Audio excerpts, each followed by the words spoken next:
Bismillahirrahmanirrahim. Assalamualaikum warahmatullahi wabarakatuh.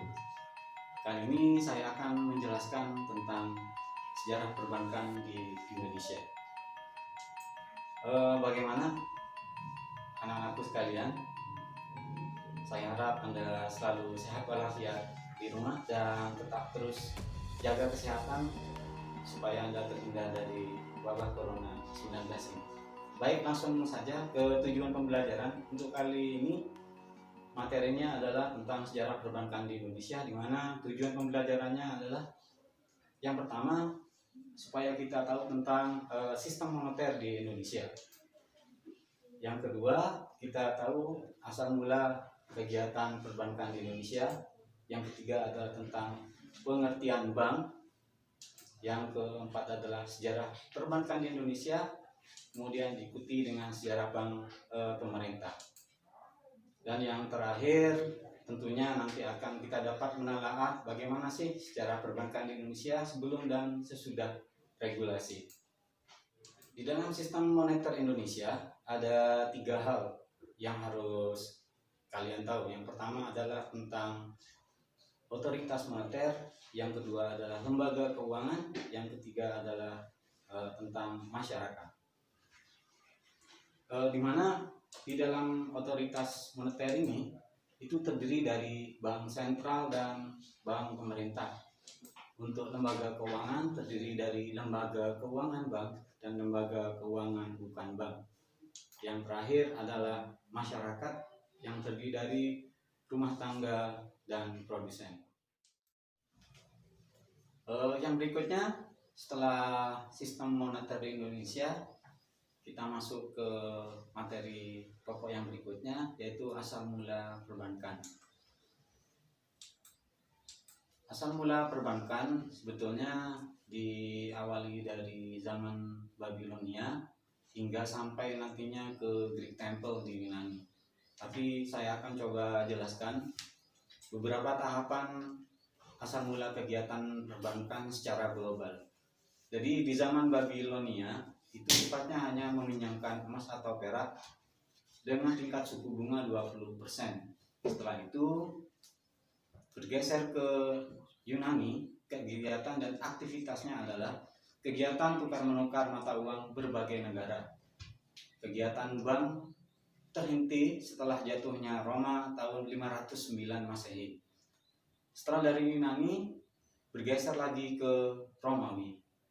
Di Romawi ini kegiatannya adalah semacam bank, hanya dapat berkembang setelah terdapat hubungan perdagangan dengan Ethiopia, India, dan China.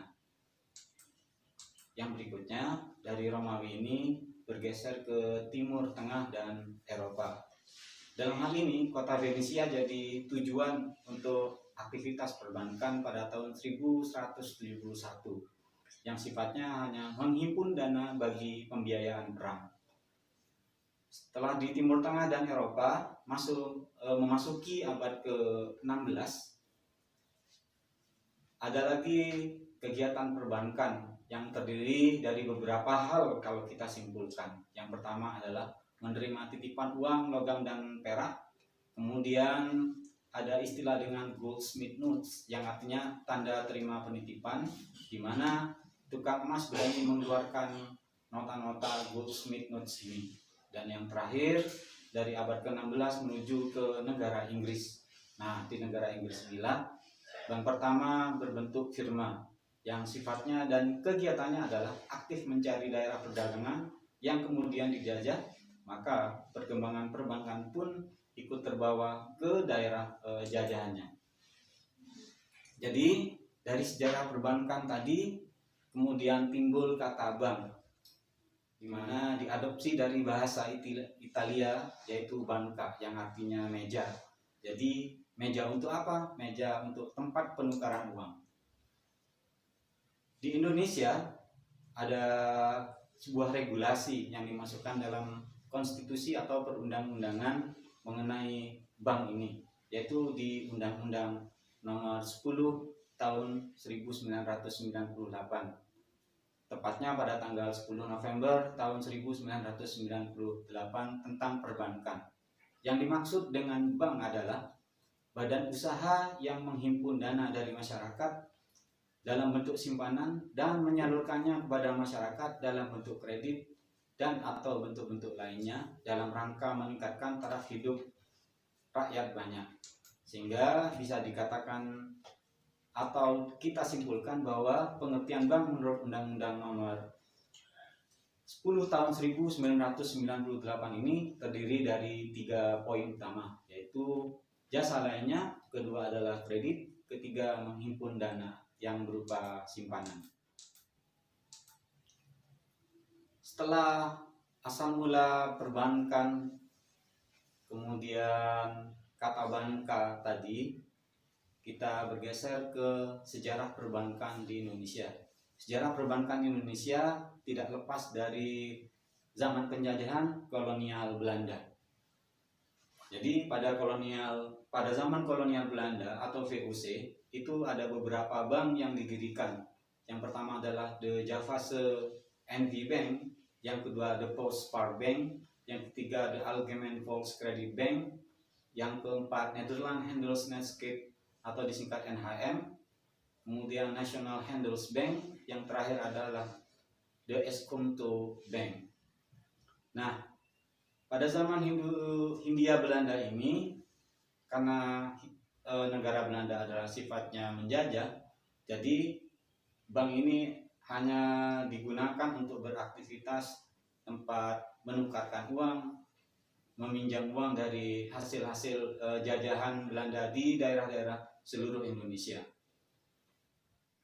Nah, dari bank-bank yang sudah dibuat di zaman kolonial Hindia Belanda ini, kemudian nanti akan dinasionalisasi oleh pemerintah Republik Indonesia, yaitu dari bank asal The Javase Bank kemudian menjadi bank sentral atau Bank Indonesia sekarang. Yang berikutnya adalah The Algemeen Volkskrediet Bank, itu akan menjadi Bank Rakyat Indonesia sebagai rural di Indonesia.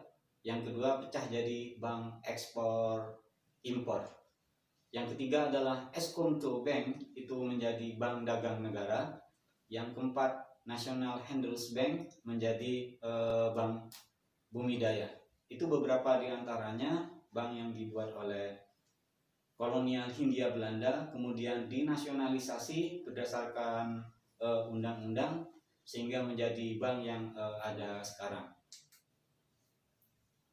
Nah, untuk di sejarah bank pemerintah ini banyak bank-bank di Indonesia selain yang saya sebutkan tadi, yaitu diantaranya ada